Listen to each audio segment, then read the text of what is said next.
I'm happy to do a quick round of introduction for the panelists, and then we'll kind of let them speak a little bit about their work as well. So I'm Vicky. I'm a group product manager on the ads team at HeyUp. I have been here for the last few years, building a bunch of our advertising products, and it's been a lot of fun kind of working with a lot of our advertisers, both like SMB as well as enterprise advertisers on a wide range of things. I'll go across our panel. So we have David with us today. David is the founder of the AI Marketers Guild. So it's an incredible community of marketers who are essentially kind of both finding other folks that sit at the intersection of AI and advertising, kind of having more like collaborative sessions so marketers together can like figure out how to navigate this new wave. David has a ton of experience before, both in marketing and strategy roles at tech platforms, as well as a bunch of large agencies over the past couple of decades. And David, welcome. We're excited to have you here. Yeah, great to be here. Thanks so much. The second panelist today, we have Nick with us. Nick is the... Welcome, Nick. I noticed that the picture was actually not me. That gentleman was very handsome, but I was like, damn, I got good looking in that picture. But it's great to be here. That's a good call. Welcome, Nick. So the quick introduction for Nick. Nick is the Chief Client Officer at VaynerMedia. Nick's been there for the past 5-6 years, leading a bunch of different things across the company. He leads brand partnerships, a bunch of growth stuff for the agency, as well as how they think about deploying new capabilities, including a lot of the generative AI things.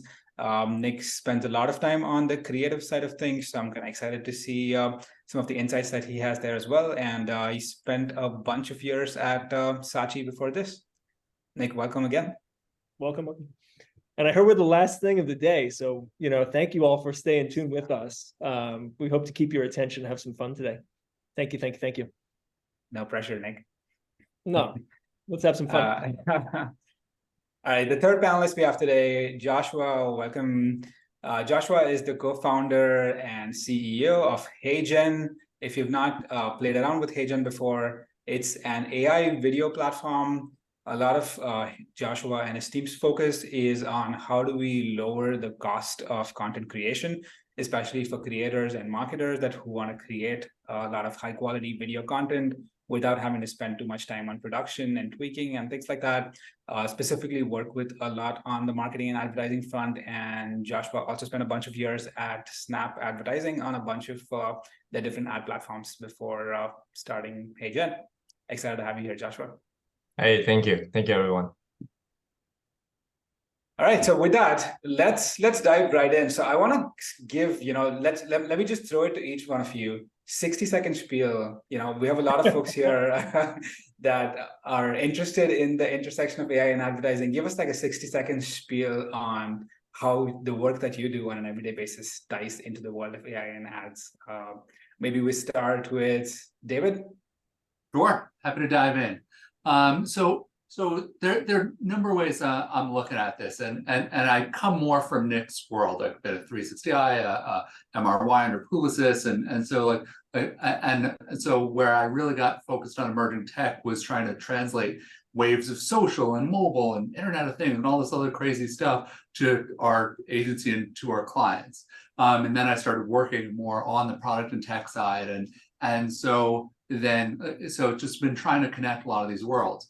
Also, past 5 years, especially been doing a lot of community building, and just about 2 months ago, I launched the AI Marketers Guild just to bring, now there's already about 500 members in there, and just bring people together to try to understand what the heck's going on, how to make sense of this, but specifically from a marketing perspective. Everything's got to have that lens, like what kinds of marketing, a creative, an analyst, is it a lawyer at an ad agency, right? Like who's going to care about this, and how's it going to help them do the jobs better, change their jobs? We'll see. But then along the way, I'm also I'm a marketing consultant. I've got to use this stuff. Like, I'm always short staffed. I'm often like a firm of one, or I'm like pulling together some really scrappy resources. So anything out there, I was just cutting together some videos this morning using using video tools while like chatting with Hey Pi and doing all this stuff. Like I'm just like looking for any ways that are going to help me do my job better, serve my clients better. So I've got that empathy, I think that a lot of people have here too, and just like what's in it for me. Yeah, Absolutely. That makes a lot of sense. Sorry, Nick, go for it.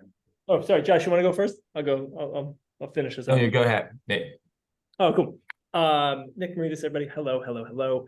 I've been with Vayner for the past 6 years. For those of you who don't know, VaynerMedia, big independent ad agency, global at this point, and I think so fortunate to work with some of the biggest and also best brands on the planet. And I think with and have been for the last 15 years, with all the different waves of innovation and technology that have happened, is like, where precisely is consumer attention today? Where is it going tomorrow? Why do people consume what they consume? And most importantly, I think, credit to Gary Vaynerchuk and his brother when they started the company 15 years ago, of having a really interesting insight of fusing creative and media together at the core from day one, and every other new capability all under one roof to try and make the most blurred line integrated company ever. And so I think it's been really fun having come from more the traditional holding company structure where things were, kind of siloed for certain reasons, and that worked for a long while. And so I think, we spend a lot of time here just, really trying to code where things are going, but most importantly, how to use all of these tools in the now. I think if anybody out there has been to Cannes or other marketing events, listen to people like us pontificate, is I think we just like to be maybe the most practical appliers of the now and what's going on versus pontificating about the 5-year, the 10-year. Because it's always fun to look back and just see how wrong we all are, because who knows what's going to happen. And, I don't know what I'm going to eat for lunch tomorrow, let alone what's going to happen 5 years from now. So I think we've really been consumed with now, how do we leverage these things that are in front of us, because they are real, they are super innovative and different, and will have, force us all to rethink how we do things. But I think, as always, we're more optimistic than ever about the prospect of a lot of these tools. And we'll get into it of how we're using them day in and day out, and hopefully that adds some value to the audience here. But a real mindset of start by starting and learning as quickly as we can with esteemed gentlemen like the ones on this grid and everybody out there. So I'm really happy to be here. Excited to have you here, Nick. We love having panelists that have combination of operating experience as well as able to think about some of these forward-looking technologies. So I think both David and you have that incredible combination. Joshua, on to you. Oh yeah, so I kind of start with my career with ads. I was one of the first engineer at Snapchat, so implementing the whole ad system back in 2014. So I spent a lot of time working on, the recommendation engine, ad ranking, optimization, like implement the OCPM like pacing and auction model at Snapchat as an ad system. So I spent a lot of time working with advertiser how to optimize their campaign, in terms of like picking up the right audience, like putting the right bid for the auction. Yeah, so and then now we actually looking at it at a different angle now. So we started a company roughly 3 years ago. More roughly, we are working as a creative engine for advertiser and for marketers. So essentially, the way I looking at, ads optimization, there's really two folds. One fold is the optimization side of things, right? The targeting audience, the bid you put on. The second thing is really also very important is the ad creative. So how good is your content, whether you can actually spin up 100 of them or tens of them to run A/B tests off. Right now, I think the main stuff that we do at HeyGen, we want to generate those like ads video instead of like doing ads production using camera to film it. Yeah, that's what we do. A lot of interesting space happening in the generative video space right now. Yeah. That makes a lot of sense. We were just talking about this before the panel. I think even before a lot of the generative AI wave, like a lot of the ad optimization things of the world was something where there was a lot of AI being used. So I think it makes a ton of sense that your background fits into this. Cool. So let's kind of dive into some more specifics. So a lot of you, one of the things that we loved about having all of you on the panel is you have actual operating experience, and as of today, you work with a lot of advertisers and marketers who are kind of either you're building stuff for them, or you're kind of helping them adopt some of these technologies. I would love to hear about, ad tech has definitely been one of the more data AI forward industries for a few years now, and that's gotten accelerated with the generative AI wave. What are some new applications that you have seen, either things that you've seen like advertisers or marketers adopt, products that have come in? What's kind of popped out in the last, let's say, a year that you were like, we couldn't have probably done this before? Nick, maybe we'll start with you this time. Sure, yeah. I think for everybody out there, depending if you're on the agency side, the brand side, any facet of marketing, is the thing I think that we've become really obsessed with is this idea is like, whether it's ChatGPT or if it's something like Perplexity, like you now have like the ultimate co-pilot for all of your tasks, and in particular, in brand strategy and insights and the things that really are where competitive advantage can be found. It is next level amazing. And I almost am at that point 6 months later where I can't imagine how I did it prior. When you have those moments in life where you're just like, oh, wow, before the iPhone existed, how did we do it, right? How did you find a place to eat? How did you get to where you were going without Waze, right? For the folks out there, if you haven't started using these tools as your partner in strategy, I would say get some reps in going right after this panel. For example, like we work with a lot of fashion brands. Using these tools to just have conversations through prompts of why did mom jeans come back in, right? Start with something like that, of why did a certain trend happen in fashion? And going deep, and you will get through reps better and better at prompts that get you better and better insights. And I just say, like, for anybody who spends time thinking about new product development, innovation, communication, the bedrock of that conversation is always the insight and the strategy. And I think that's really for us been the first use case, which is we can never go back, because it's just, it's like being in a room with a great ideator or a brainstormer, but they know everything about why something happened. And so I would say that, like, it's really cool when you put the human element on top of that, where your ideas go, because the information and the insight is so rich.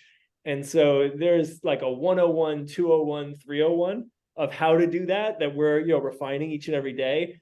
But I would say that, like, just start by starting on that as your co-pilot on strategy. And it's weird how the world opens up. It's just, it's black and white. So that's the good thing I'm most excited about. And Nick, if I could actually ask you a follow-up here, just because it's fascinating what you're saying, then like, you get a lot of this like this world's brain for why things happen, but you also get the dreaded hallucinations, right? Like just like all kinds of shit just being made up, right? And so then like how do you determine when this is like, that's the cause and effect versus this is just totally like invented? Yeah, I think what's great is if you take it as, like, imagine life without it, right? What were we all doing? We were trying to read the tea leaves, but we were really guessing, right? In this realm, it's like, from a probability standpoint, even with some of that, I'm trying to normalize for some of the things that are, that seem like really, like, I still think we're in a better spot from the jump than we were prior, because it really makes it, after you do this for a few months, feel like we were just guessing, or even worse, we had such a bias in what we wanted to be true based on some other motivation that most of us can't even process or admit, whether it was we wanted this thing to be true for X reason because it meant this for our business. And so I think, like, there's probably deeper work being done by our strategy team than ever on trying to weed out through all of the data streams that exist in the world and put back together a picture that is some semblance of self and truth. But I would say that part of it's still kind of manual. And the human element, I'm one of the AI proponents of, like, the human element is never been more important. and will never be more magnified and isn't going away in a traditional sense of how we think about doom and gloom. I think that it's just opening up new things for human beings to do on top of all of this technology. And I would say, from a last thing on this, is there's a tremendous amount of time savings versus how we used to accumulate research and do studies of what's going on in culture. And so that alone buys back hundreds of hours a week for people in our company. Whereas everything that was wildly manual is now pretty much automated and can happen, lightning fast. Makes a lot of sense. Do you have a secret on that, David, yeah. or no? Help me on this. I might be able to take this to my team right after this. What do you think? Yeah, well, a lot of, no, it's just very funny because like in talking about use cases, for instance, like I'm a big fan of Claude, and so I was actually doing that because like my partner is acting in a play that's going to be in St. Louis, and so I tried putting the play into Claude. And I had a PDF of it, so then I could like ask some questions and then like try to understand the characters, right? Like, and so I was fascinated by all this, and so I discovered really quickly, I'm like, something is so off here, and then it turned out Claude actually couldn't read the PDF. And there was something wrong with the character recognition, so Claude was making everything up based on the file name. And the thing is, like you just have to be primed to know that like this is a possibility and that it's good. Like if you were if you were that really lazy student, or the book club guest who didn't actually read the book and then just chat and like I read the play, fortunately, so I knew something was off. Like if you had be like showing up there and just making all this shit up, they'd be like, "What did you read? Like, are you on drugs?" But then the fun thing is, so then I scanned it via like I did a good OCR scan. I converted it to text. I put it into Claude, and then I started asking questions. And one of my favorite things was I started asking it. So what zodiac sign do you think these characters are based on how they behave in the play, right? And Claude's given me this really deep analysis. And now all of a sudden, like if you're at all into horoscopes and stuff, you can relate to this on a really deep level. And then I'm like, oh, well, and my partner even pointed out, like, oh, one of the characters is referred to as a Leo, but Claude's referring to her as a Taurus. And so I'm asking Claude about it, so like, well, here are all the ways she is and isn't like both of these, and maybe she actually has a Leo sun and a Taurus moon, or vice versa, right? And like, I'm like get into the depth of these motivations. And I also like this example because yes, it's something from the arts, but this is something you could do about any persona you're creating for a brand, any target customer you're trying to talk about. Well, like what gets that, and if you speak, zodiac language, like you speak astrology, then use that, right? If you speak in sports metaphors, you what team would they probably play for if they were on a team? Like, where would they live, right? Like where your travel buff, what would their favorite vacation spot be? But David, I'm curious, like I'm curious, like I think this makes a lot of sense from like a co-pilot, digging into helping you with like strategy kind of things. I know you work with a lot of other marketers as part of the AI Marketers Guild. What else have you seen? Have you seen like any other use cases apart from the co-pilot one, which kind of stood out to you? Well, plus, I mean, so much of it is also just like very specific tasks, right? Like, because like there are all these just like kind of like just pain in the ass jobs people have that maybe don't want to ask like 5 different people for, or farm out to an agency, right? Like so some of the stuff now, even like a task day, like you have a YouTube video and you have a video of a session like this. Can you just get a good LinkedIn friendly or Instagram friendly snippet of this? And that's the kind of thing that either you had an agency for, or you had a specialist, or maybe you go on Fiverr and just think like, and the tech is like, if it's not there yet, and you try it out and you don't get exactly what you want, try it in another month, try it in 3 months, like this stuff will all just be there. That makes a lot of sense. Yeah, thanks for sharing that. Joshua, I'm curious. So we talked about, a little bit of the co-pilot, brainstorm together use case, a little bit of like the operational efficiency, maybe taking out the grunt work that people maybe don't want to do use case. I know you're kind of tackling a more interesting, maybe not more interesting, but more of like a advertising optimization angle in kind of some ways. I'd love to hear what you're seeing across the marketers and advertisers you worked with. Yeah, definitely. So yeah, I think Nick and David are right about, most of us already start using the ChatGPT to help to improve the efficiency there, right? And there's a couple of things I would see is happening in the chat. Like, I think as a small business, you need less marketer than before, honestly, to get more things done. Because essentially one person can do get more stuff done more quickly.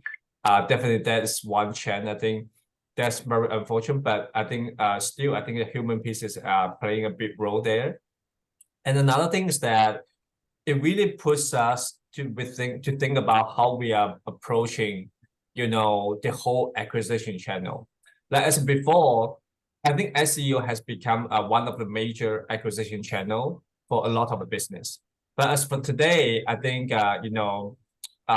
we don't know what's going on will be happening. After 1 year, the search engines still become the entry of the information retrieval for lots of users. I think some of the customer and marketers are not sure about that. So sorry, give me 1 second. I think I got a Nice. a little bit noisy. Yeah. So yeah, I was saying that just with thinking about SEO may not become the major channel for acquire new traffic, and kind of how do we balance between SEO, performance marketing, and some other sort of a brand marketing in general. So I think the last thing we are seeing very interesting happening in the ad agency space. So really, I think the ad agency space, they have the developer, they have the technical people, they start doing, a lot of very interesting work to use AI to programmatically scale up a lot of the video content and ads, right? So this is not possible, like I think 12 months ago. Like as before, 12 months ago, I think the ads format we are producing with that, code is kind of less. It is the slide video, with put a couple of image and put the element on top of that. That's it, right? It's an image ad. But instead now, with the technology advancing, you can actually start creating the real video ads with AI. And kind of like we're seeing a lot of very interesting use cases that a lot of customer and marketers try to put the ad there and then do personalized, video follow-up and kind of like enriching the whole customer journey in a very different way. Yeah, those are very interesting stuff that we are seeing on the market. Joshua, can I do a quick follow-up? Sure, yeah. No, go for it, Nick. Are you seeing, given, I think your company is super cool and one of the more innovative ones out there, do you feel like over the vector of time that the cost to produce something is going to go to almost zero eventually? Like, I'm fascinated by this. I remember when the iPhone came out, I had the epiphany that like people are going to make commercials on this. And I was early of trying to use the video that way. And people thought, at the time that was kind of ludicrous. What are you seeing on like the cost to make things? Because you can now scale to the hundreds and thousands of assets. Where do you think it goes over time? Yeah, so I think definitely, I'm with you. The cost would definitely dramatically go down. The way I think about it is like this way, right? So I think I have observations that, especially for small business, every single business wants to make more videos. But as for today, let's say, for example, if a business is making 5 videos a month, which is already a lot. Yeah. I think probably 12 months later, we will be able to make 50 videos a month because of AI, right? And then essentially, I think the cost per video will dramatically go down. Essentially, it will be similar to if we come back, I don't know, maybe 10 years ago, the cost of writing a great blog post is still very costly, right? But now it's super easy. I mean, I wouldn't say that is like really high quality article there, but you get the feeling of, okay, creating a decent quality of blog similar to the video probably 12 months later will be at a similar cost scale. Yeah. A lot of sense. Let me ask you a follow-up, and I think this maybe kind of segues into one of the next topics that we had. Joshua, specifically, you work with a lot of customers where I don't know with HeyGen, if they need to like bring in their own data, especially with a lot of enterprise customers, there's concerns around copyright implications. There's still a bunch of open questions around how a lot of these models like GPT, DALL-E, even like the image and video ones have been generated, and what is the copyright implications of that? Do you see that as a concern? How do you think about that problem? Especially when it comes to one of the folks in the audience also asked specifically about like music, artistic video kind of content. How does this imply in that setting? Yeah, definitely. I think definitely there's a space that I think the whole industry has a concern, but we really don't know the solution there. There's a couple of things I would say. One, the regulation will keep evolving to capture those new stuff, because I think to them this new technology is pretty new, and once they get to learn about it, okay, there's another one get out there, right? So I think that needs to be like get evolved a little bit more. And really, I think so a lot of people have concern, but in the past 6 months, I think people are more like, okay, I'm just curious to try this out and I want to play with it. And we just like enable that happen. So a lot of people just give it a try in the very like 6 months. They want to try with the AI, see what's going on there. And I think the question is more about, okay, in the long term, how do we build a sustainable and long-term business model that help to protect customers' privacy and copyrights there? Yeah, I think there's a lot of stuff to be done there. Yeah. Makes a lot of sense. David, Nick, I'm curious if this is a conversation that's come up either with like customers, marketers that you've worked with. David, you go first. In all the time, and more just because like the more content everyone's creating, and like the more stuff that's just getting like input and ingested into this. Just one quick thing that is just increasingly common is that a lot on the corporate side, and I think this is going to trickle down more to the SMB side as well, is that as there are so many concerns about how one's own corporate data is used, not just like the kind of rights to what you have access to, then there'll be all these like, it's like your own business's private chat GPT, right? Like a language learning model just trained on your own data. So it's not sending anything out. It's not ingesting stuff in, and there's kind of like this firewall around it. And so because there are just so many concerns over like what's being shared there, and even just this week, a lot of concerns as well. Like, okay, so Google opening things up where it can like go and get smarter by using your own, like your docs, your Gmail, things like that. Does anyone really expect that to be fully private, right? Like that Google's algorithm isn't being trained as it does that, and there's a lot of questions to sort out. I have like one very practical thing for the audience, and this is through lived experience that I'm seeing Fortune 500 companies go through daily, is because these tools are so new and interesting, and people like all of us are saying, go out and try them out, test it out, get the reps, learn.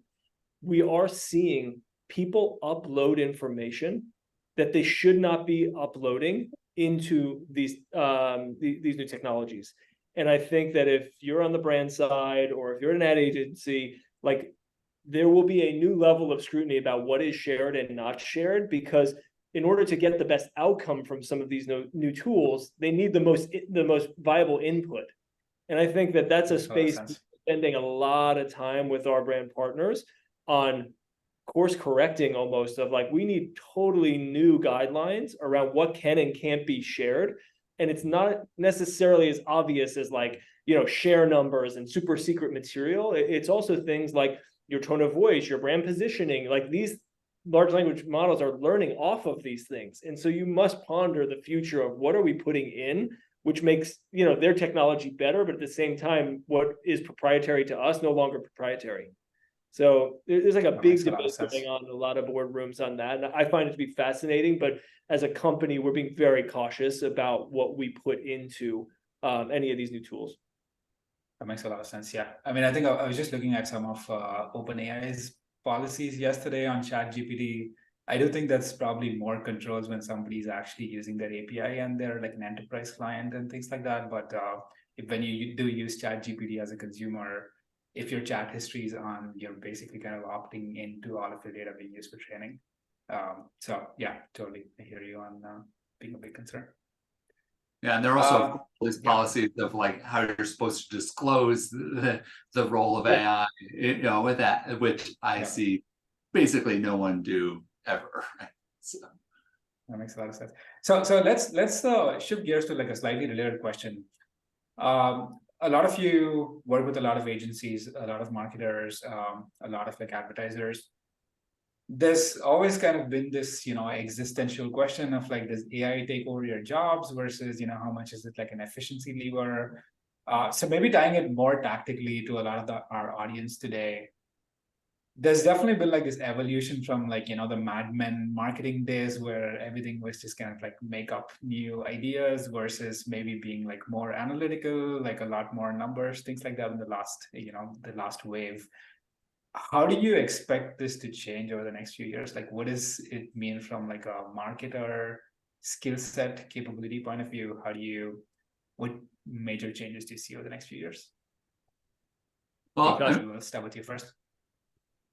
yeah, I mean, I think a quick one is that it allows a lot of smaller, medium-sized businesses that didn't have access to maybe someone like VaynerMedia, right? Like can't hire Nick anytime too soon. But like now you've got a lot of the frameworks, right? Like you've got a lot of the like good enough version for where you are and where your business is to get you way further along. And this kind of democratizing nature is going to mean that like a 10-person business could essentially having someone doing the job of chief marketing officer when like that might have been hire number 50, right? Like, because you can get like maybe like a couple hours of someone's time and then like all of that knowledge and input and be able to iterate way quicker and even just like the caliber of creative, you know, again, not the same as having a chief creative officer on call, but again, like to blow away like anything that a business like yours has ever produced in history going forward. It's like now you can actually compete. Like you're not just competing with the next door flower shop, you're competing with like Coke and like Nike and stuff. It's exciting as hell. That makes a lot of sense. It's a good point. Nick, I've not really thought about that, but it does level the playing field in a very big way. Like, and each technological revolution that kind of happens, but this one seems like it will move faster than the preceding one. So that's interesting. Super smart. Want me to go? Do you think the nature of like how marketers operate changes? Like, are there certain skills that, you know, maybe become like more valuable down the line? Okay. I guess yes, obviously there you could go through them one by one. I would say though, you know, having been around long enough to get like a few gray hairs in this game, is I think you still have very basic premises that you must understand. And like I said before, I think all of these tools can help amplify. And I've been around long enough to remember like when Photoshop happened, right? I feel like I was pretty young and listened to panels about how this is going to kill X, Y, or Z, and it'll never come back and it's all gone. And I feel like, yes, there are certain things that, you know, like our trafficking department at Saatchi & Saatchi used to send Betamax tapes, right? And it was like 100-person trafficking army that would be making tapes all day to the network. That doesn't happen anymore. And so obviously that changed the nature of the employees and what they were doing every day and those jobs not existing. So I think to your original question is, yes, things like that will happen. But I think in aggregate though, the change that comes with these tools usually creates more versus removes. And even like Joshua was saying, whereas like you may need fewer people in the traditional sense of the marketing department, to where David was going, if I just ponder off of the logic, you might need more people to try and decode, to try and find an actual edge now that everybody has the same information. Right. And so like that's the kind of stuff that I think you have to really ponder about, of rather than doing doom and gloom and just cut to the core and we don't need anybody and all these jobs are done, is to reimagine how to unleash human potential because of these tools. And I think if you study any revolution of any sort, you can never imagine the adjacent possible to the thing that gets created. When you create the wheel, you can't imagine the airplane off of it, but one leads to the next. And look at what the airplane has done for human capacity, employment, all of the things that you could talk about. And so I think we're in that early stage, and that's why I'm kind of tempered in the it's this way or that way. I just know it's going to open up a lot of things that will become so obvious that when you play this tape back 20 years from now in the metaverse, we'll be like laughing at how much we didn't realize was going to happen, and the good side of this, not just the bad side. So I think like that's where I'm at today, Viggy. That makes a lot of sense, Nick. So I think we have like maybe 5 more minutes left. So let's do one hot take question for all of you, and then maybe we'll take a couple of Q&A questions that we've gotten from folks in the audience. Just for context to the audience, we've kind of given the panelists a little bit of heads up, so they've had some time to maybe think about this a little. What is give us like your one big prediction? Like, let's play this out 5 years. Let's say we're in like 2028. What do you think is going to be kind of fundamentally different between the advertising world of today and the advertising world in 2028 in the context of AI? Joshua, maybe you want to go first?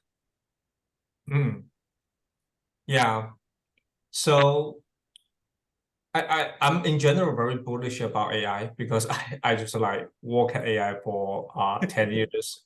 And yeah, I really think a lot of stuff will be replaced by AI, but I don't think human will be replaced by AI, because we will focus more on the creativity and the idea side of things. So, but coming back to the biggest prediction, I would say, I think I will come back to like the very practical number. I think on average, SMB are making 2 to 3 videos a month. In probably 3 to 5 years, we'll be making 100 videos a month, or even more than that. It's just like video will become a new format for us to communicate as a business, just same as like text content, blog posts, articles.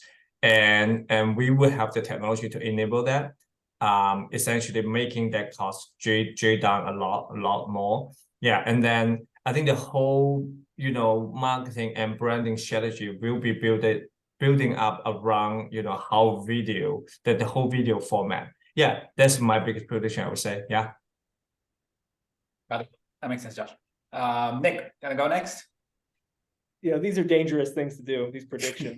Again, I'm going to play Joshua's back. We're 5 years from now. We'll play this back 5 years from now, I could say this one, I think, with some level of certainty. And I haven't been in the space as long as Joshua has been, but being obsessed with consumer attention, adoption of technology, is if you pick up your phone and you look at it for a second and you reflect on the familiarity level that you have with this device today, I'm sure, we don't do comments here, but I'm sure if everyone's listening right now, if this is not within arm's reach or halfway across a room of you all day, 24 hours a day, I'd be surprised, right?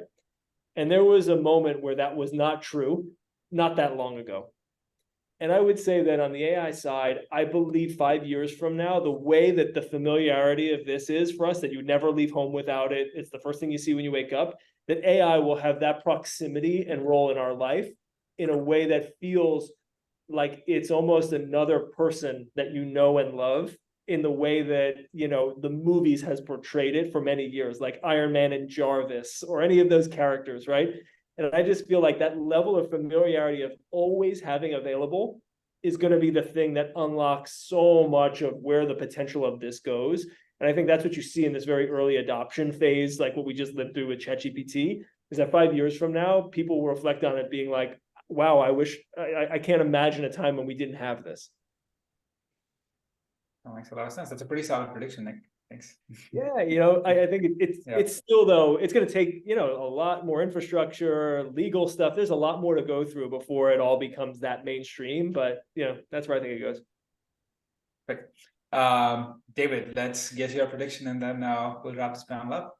That's good. Well, the thing that I think is going to change quite a bit, and for marketers and all kinds of professionals, could be summed up in one word: simulation. Okay, because I think like as all these technologies are going to improve, then say you've got a product that's going on store shelves. Well, what if you played this out of with these kinds of target consumers in this kind of city, in this market, then like what if your shelf was on, if your product was on this shelf versus this one, right? What does that do? What if your product is purple versus green? What if it's raining that day? Are people going to buy more or less of your product? And this you can apply to literally everything. And so we'll have the data, we'll have these like virtual personas, and you can run all these kinds of experiences, these kind of war games with them, but like way more powerful than and capable of processing like a world with 8 billion hypothetical consumers and people, right? Then in ways that we can't even imagine right now. Solid one. Again, thank you, folks. I think we're at time. We'll wrap this up. Joshua, Nick, David, thank you for being with us on the panel. Thank you for all of your thoughtful takes on a fairly nuanced topic, and we're super excited we were able to have